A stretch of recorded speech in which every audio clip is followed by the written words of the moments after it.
Thanks for staying with us. So we're discussing celebrities just today on Friday, and we noticed one of the celebrities is getting married for the third time. Laide Bakare will be tying the knot with her heartthrob tomorrow, and many of her followers are very excited for her. But for us on the show, it's an important time to discuss remarriage, finding love again. You know, many people usually give up. When we're growing up, when there's a divorce between two adults, usually the mothers just choose to stay alone till they're fine, because for them it's till death do us part. And once the man is gone, they stay and focus on their children, and they're fine till the day they depart the world. But today we find that lots of women and lots of men are remarrying. In fact, back then men can easily remarry, but lots of women weren't remarrying. But today, a lot of women are finding love again, not for the first time alone, second, third, and even fourth time. There are lots of women who are on their fourth marriage, and they're very happy. Now, it's important for us to have this conversation, because it's until we have talks like this that normalizes some of these decisions so that people can be comfortable to find love again. But the question is it appropriate for a woman to say, I want to find love again, while having children for another man? What are your own general thoughts on this? How do we begin to understand the dynamics of marrying for the third time, the fourth time, having multiple in-laws, having multiple children from different husbands, family members? How would you see how society can accept or understand this? Let's give us a call on this number, 081-0764-1679-090-241-63440. Please tweet to us at TVC Connect. Please hashtag YourViewTVC so we can read your tweets. As I said before, a lot of men back in the day can remarry. In fact, they have 2, 3, 5 children. It was normal. But women today are having children from multiple men. It happened back in the day, but it wasn't it wasn't in our face, you know, because me, I know that. Then do you even get married? I have aunties that trust me, they've done this thing. But today, the people celebrate it. It's your third marriage, you're happy about it. Is society changing to the point where we're taking away some of those things that we used to shy away from? I think it was wrong to judge people for seeking love. I think that women are shedding the baggage. We're shedding those baggage, those expectations, those limiting expectations. I don't think there's anything wrong with seeking love. I don't think there's anything wrong with marrying again with the hope that I will get it right this time. I remember us interviewing Shafi Bello, and there was with excitement, she was like, I would love to do this again. So if a man feels like he should try again, a woman too should try again. There's nothing wrong with it. Of course, there are other sides to this story. Why did our mothers stick to raising their children? It's because they are worried about the ability of the person they marry to love and nurture their children like theirs. And that is still valid. Also, like Mariah rightly said, there are multiple in-laws. Imagine you have 3 children for 3 different men, and you are having to deal with the fact that they are expecting to be in the lives of those children. So you are managing relationship with 3 different category of people who have a different world expectation. Somebody says, I want my own son in boarding house. Another person, I want day school. I want this, I want that. You are going to have to manage all of that. But for Laide Bakare, me, I am happy. I want her to experience good love. I want her to be pampered, like every woman wants to be nurtured, you know. And if it has to take 3 times or 4 times, I bet kiss as many frogs as you need to kiss till you find your prince. Is it true that women, is when we mature, that we now find, we know we discussed it several times on this table, when you're young, you just marry for different reasons. But in your 40s, you know what you want. Do you think that is sometimes the right time to settle down? I don't think it's about knowing what you want or not. I think part time, you marry as, you know, life, whatsoever life brings.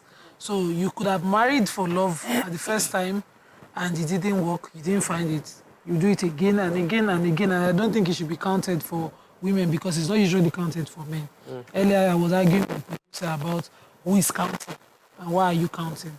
I personally think a number of times you need to try. Try, but just make sure you're happy. What I hate is to see people doing it selfishly. So what I consider being selfish is that you're doing it with the interpretation of, as long as I am happy, only me, and that's me, only me, and all of that. But when you do it in context, as you put all your dependents, all, you know, the people who have collateral damage, that kind of thing, into consideration. So, which is why people think women don't want to try again. Usually when you're divorced, you're thinking, how do I carry on these kids into happiness? If it is not working for them, you're then waiting. But when you're done raising them, you then try. Some people then say, okay, no, I don't want to try again. I think I'll pass this. And so women might miss out. But if you have a very nice way of planning it, carrying your kids into it, you know, there's no wahala at all. Everything is just smooth and fine. Yeah, so I'll just go back to your initial question, like, why are we seeing more women do this? And, you know, if we cast our mind back, divorce was seen as a shameful thing. I mean, there's this shame and guilt around it.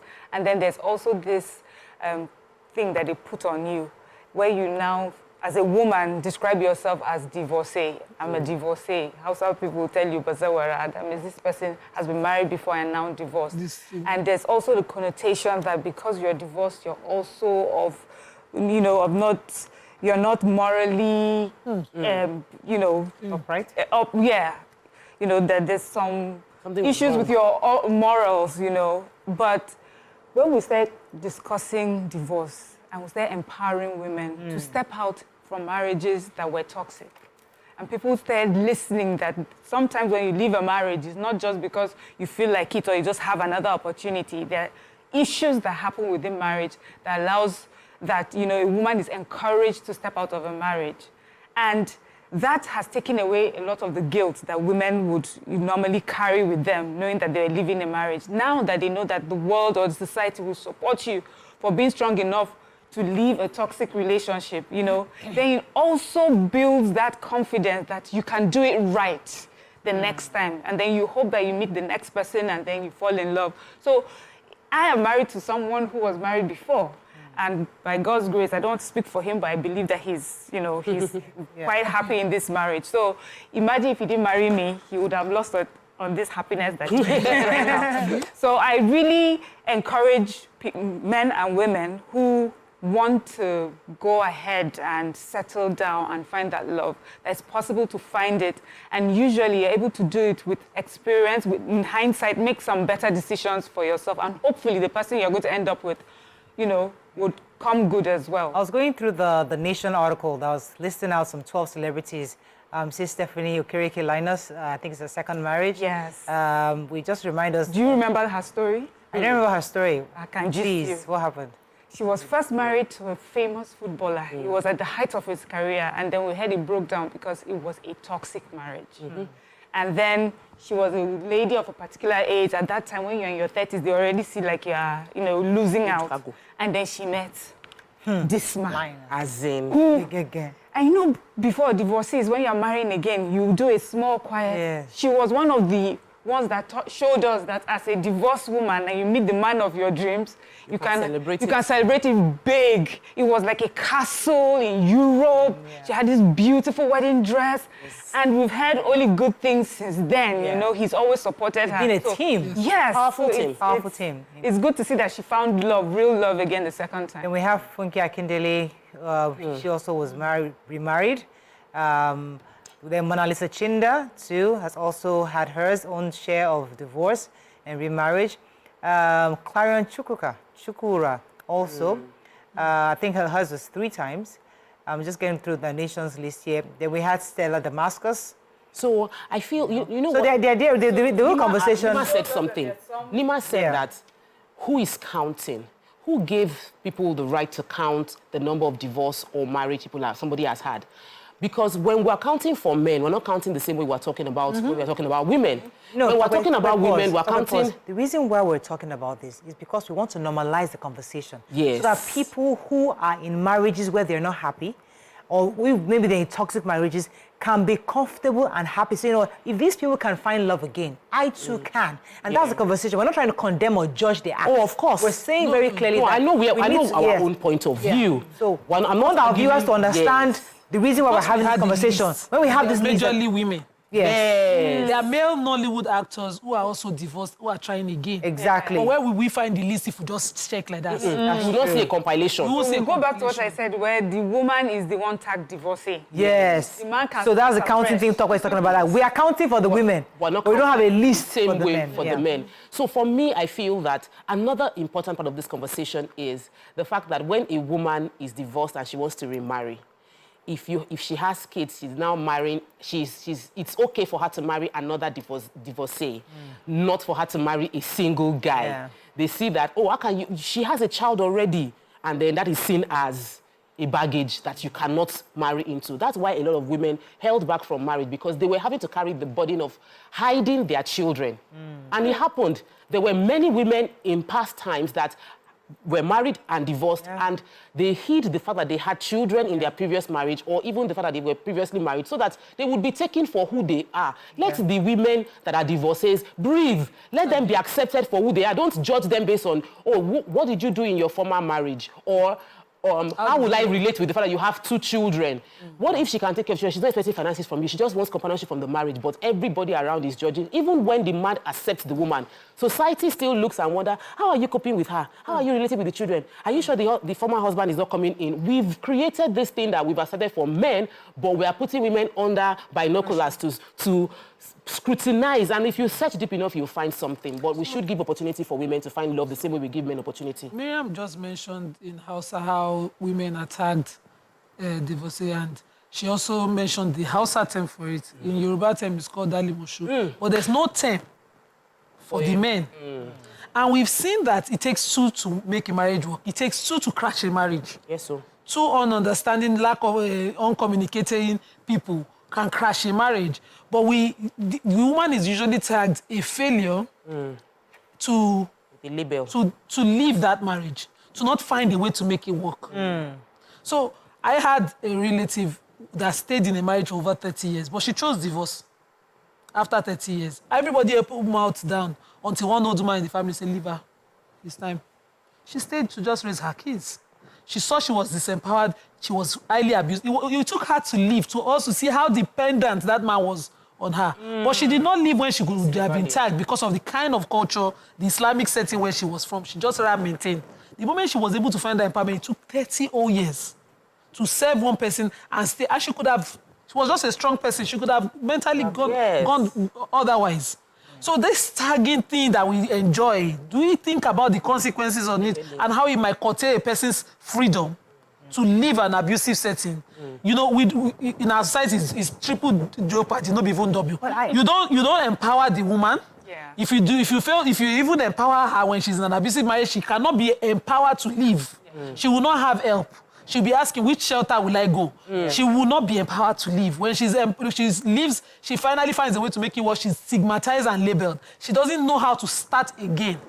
So we need to deal with a lot of issues concerning women when it comes to this. I watched an interview recently where a woman, I can't remember her name, she's an actress, and she was saying that she simply fell out of love with her husband. She left the marriage. The man was such a good man, kind-hearted. She had personal issues with his family because they judged her for because of the job she does. But he was a good-hearted, kind-hearted man. But she just fell out of love and she left the marriage. Now, in that kind of situation, if that person finds love again, so society will tag her, oh, she just abandoned her family, abandoned her children. But is it legitimate for a woman to say, I don't love you again? I literally don't. I just want to leave. That one is technical. I go on the break and come back later. Let's go on a break so that we can technically assimilate. When we come back, we'll take this conversation. Stay with us. We'll be right back. Thanks for staying with us. So we have Alero on the phone to join the conversation. Good morning, Alero. You like that name? Good morning. Good morning. Yes. Today's topic is actually important that is relatable to. Like the last question, before you went on it. Yeah. You asked about is it possible for a woman just wake up and make a decision that is no longer interested in time? Yeah. Yes, it's very possible. Like experience, I took the issue with my ex. I didn't have personal issues with him, but I actually have issues with his family.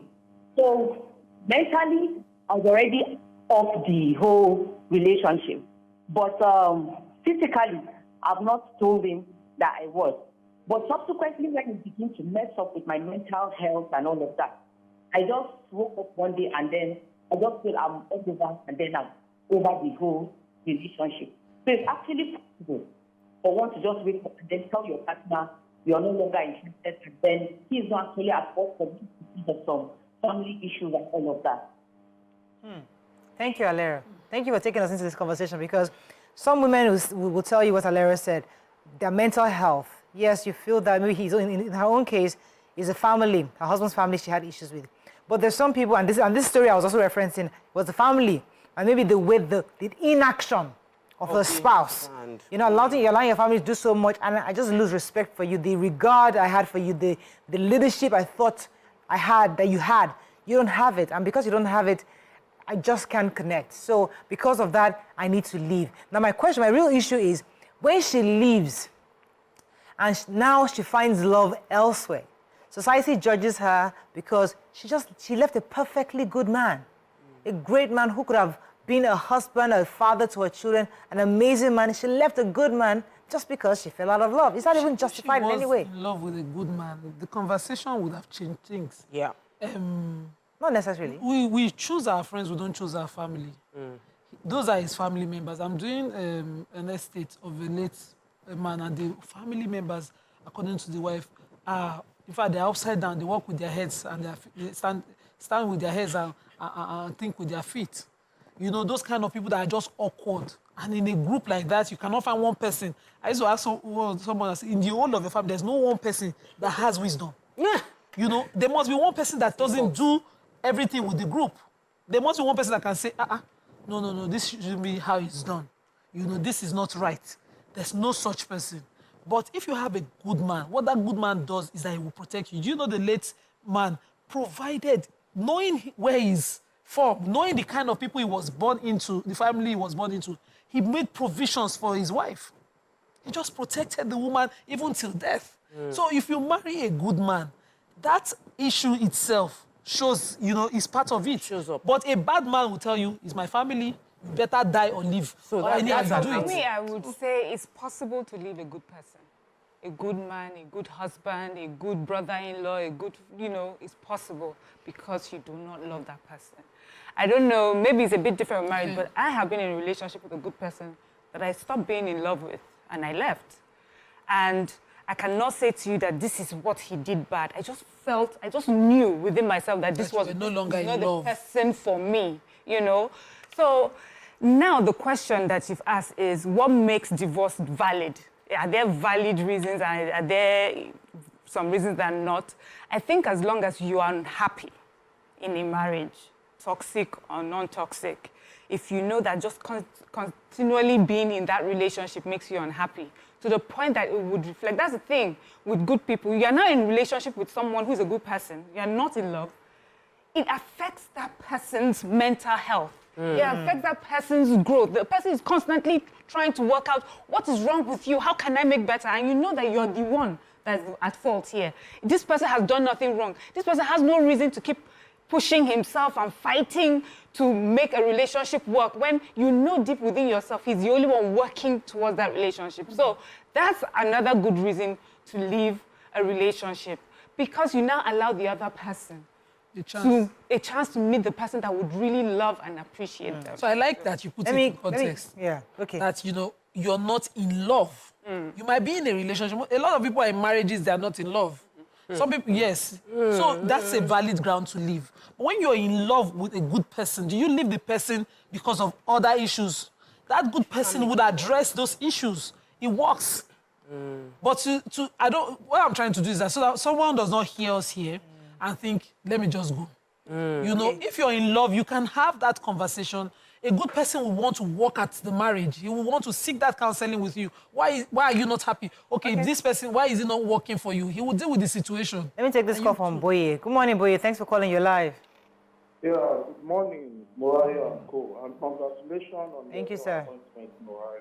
Thank you, God sir. keep speaking for you where you have no voice. Thank you, sir. Amen. The first question I'm going to ask if you are going from Lagos to Ibadan and your engine knocks are there on the road, won't you change your engine to another one? But the only thing you have to be sure of if you are buying another engine, you have to be sure if the dealer selling that engine for you is okay. Okay. So when you have issues with your relationship, you have to start afresh. But you have to be careful of those red signs.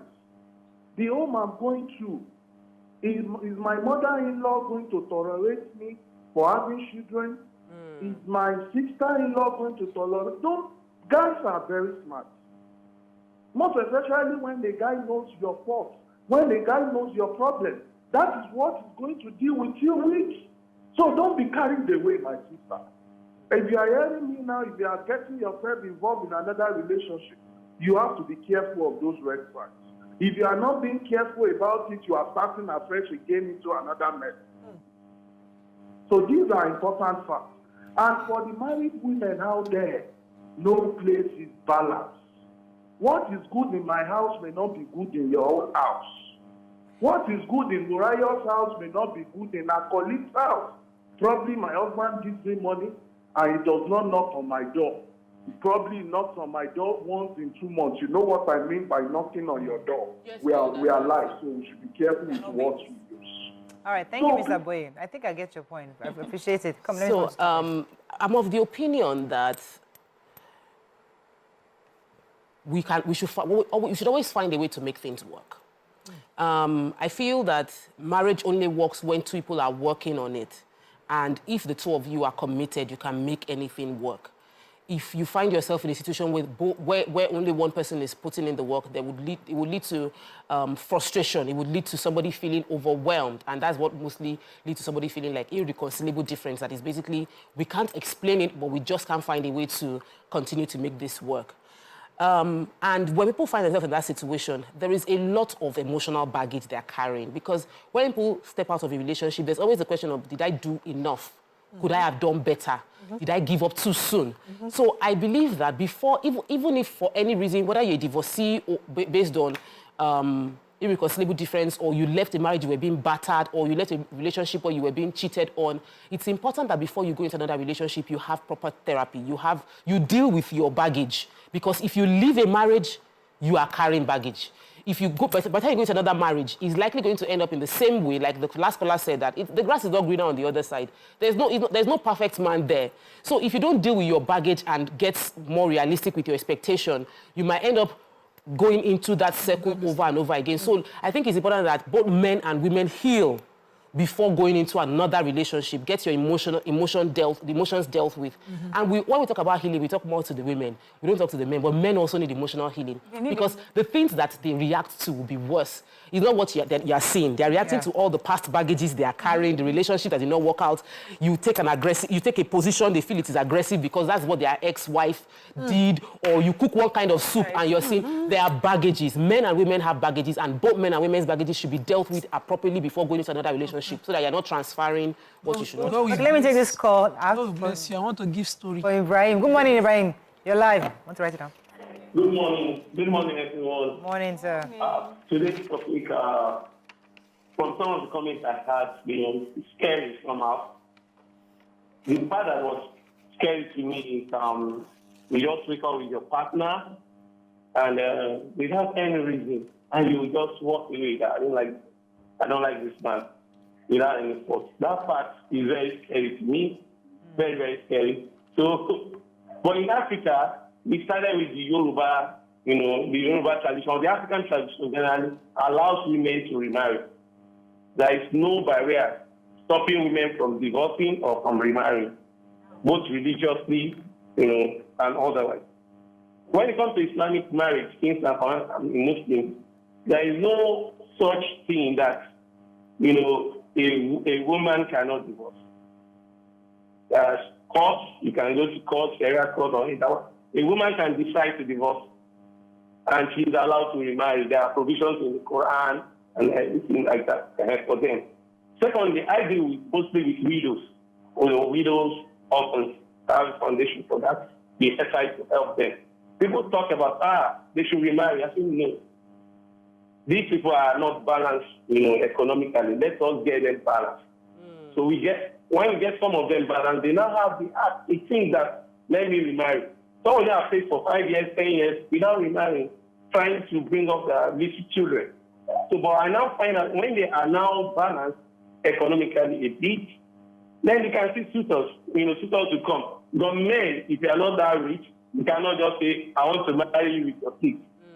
It's very, very difficult for men nowadays. Unless you are so super rich, that you can take care of those orphans, and help them. Some of them again them scholarship. So when. Thank you very much, Ibrahim. Yes, I wanted to add to what you said. It's very correct in Islam. Women can't ask for divorce, and it can be for different reasons. But what we see is that a woman is then stigmatized culturally, not Islamically, for asking for the divorce. It means that she's the one who opted out, and usually added that maybe she had someone out. Why she opted out. So you will see women, especially young girls up north, asking the man to divorce them instead of just asking for the divorce. I've told you to divorce me, whereas you can just ask for the divorce and go back home. But because of the cultural impediments disturbing your movement, you'll be asking him to release you rather than just taking your divorce and go.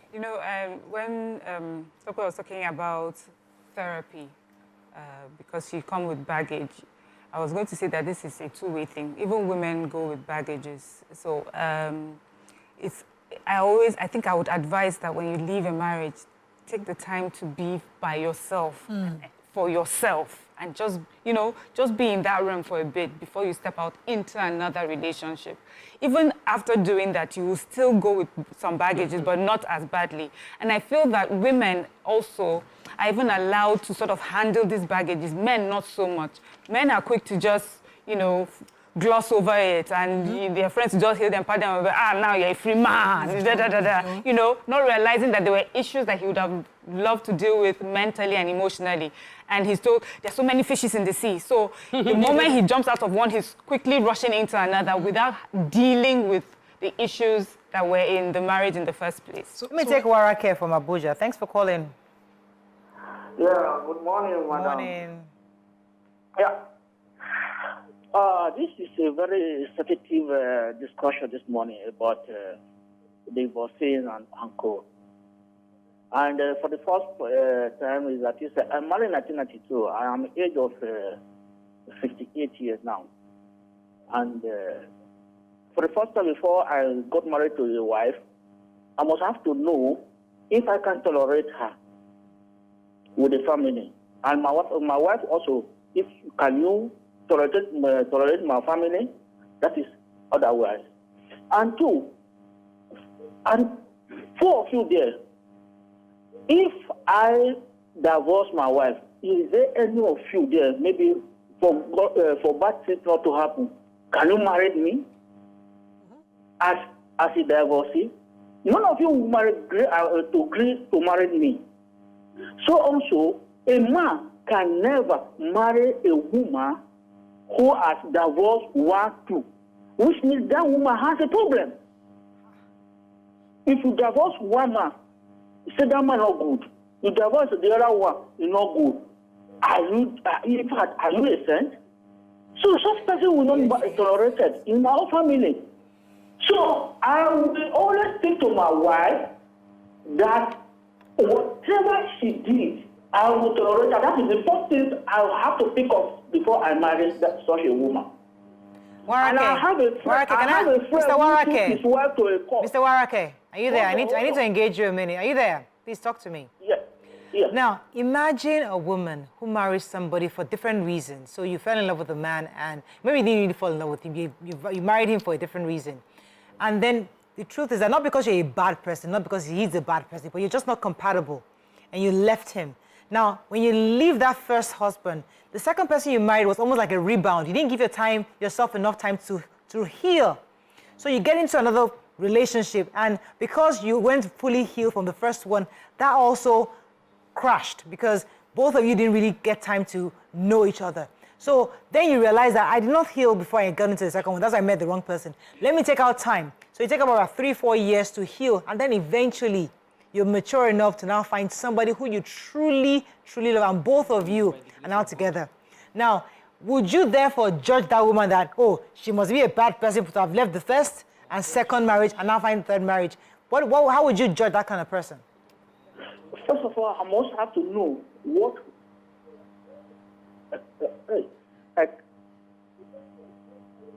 Hello, sir. Mr. Warake. Okay, I think we lost. You see, I will not judge as the first place because, first of all, I want to know whether have you married before? Yes. What did you do to that divorcing? What do you do with that divorcing? Yes, I have to know. What do you do to that divorce? No, it's not labeling. What he's talking Thank you, Mr. Warake. Let me let you go at this point. Yeah. What he's talking about is largely how is your threshold, your patience level. Severance. No, patience. Because it takes effort to live with any human being. Yes. So what he's saying is that usually if he was a divorcee as a man, and a woman like you, he asked all of us the question, would any of us be willing to marry him without knowing, his level of patience? Won't you ask what led to his, the failure of his first marriage? Yes. Usually maybe he's abusive, those are the questions in the mind of a woman. So he's saying what he has decided in his own marriage now is that whatever his wife does to him, he has decided to make it work, to be patient with her. So his question is when he sees a divorced person, that person must have allowed the marriage to fail for certain did they put in the work level of maturity? That's a baggage you have to carry. You, as a human being, you have to carry the baggage because everybody is looking at you and thinking you did not do enough. Yeah. So you ask yourself and you doubt yourself if you truly did enough. But you need to ensure that you deal with that baggage before you go into. But did you do enough? Because they're still divorced. Should we judge the person? No, we're not judging. No. But these questions are going to be. Will society judge the person? Because the truth is that. Can we twist it? Can we twist it? Because even me, I will. Can we twist it? If I was divorced and somebody was asking what led to the divorce, why did it need to work?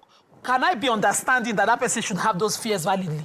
Oh, yes, absolutely. Yes. So that's why instead of saying we are judging them, let's understand that people would always think these things and expect it. So if I left for a good reason, can you therefore respect my decision? If I find out it's for a good reason and then how many people can I explain to? You can't be on the edge when I'm asking. Because I can't explain to everybody. Therefore, don't even judge. Don't assume. Respect the fact that you're still. Don't ask. Truth is, society will judge you if you like. Doesn't matter. Write on your forehead all the reasons why you left and how hard you worked. Nobody cares. The person that it should be important to is the person that is now interested in wanting to do having something with you. Then you can explain to the person the reasons why. And that person also has the right to decide if the reasons you gave are valid enough for them. And they'll use it to judge to see, what if I am in similar situations? Is this what you come to do? And those are the only groups of people that you need to explain to. But the world will judge you.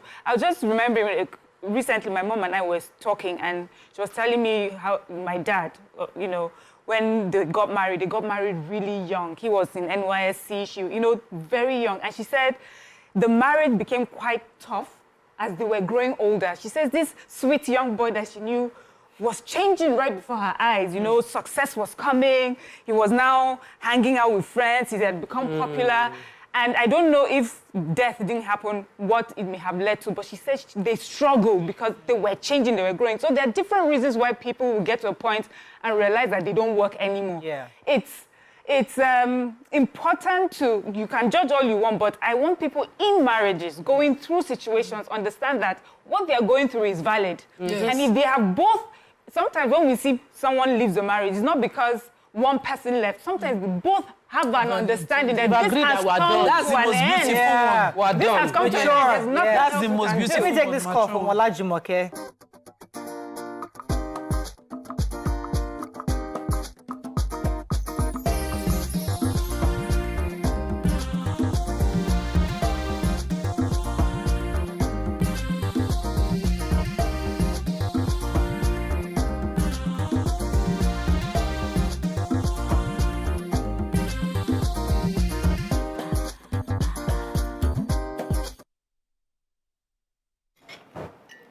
You stayed back when I left. So why did you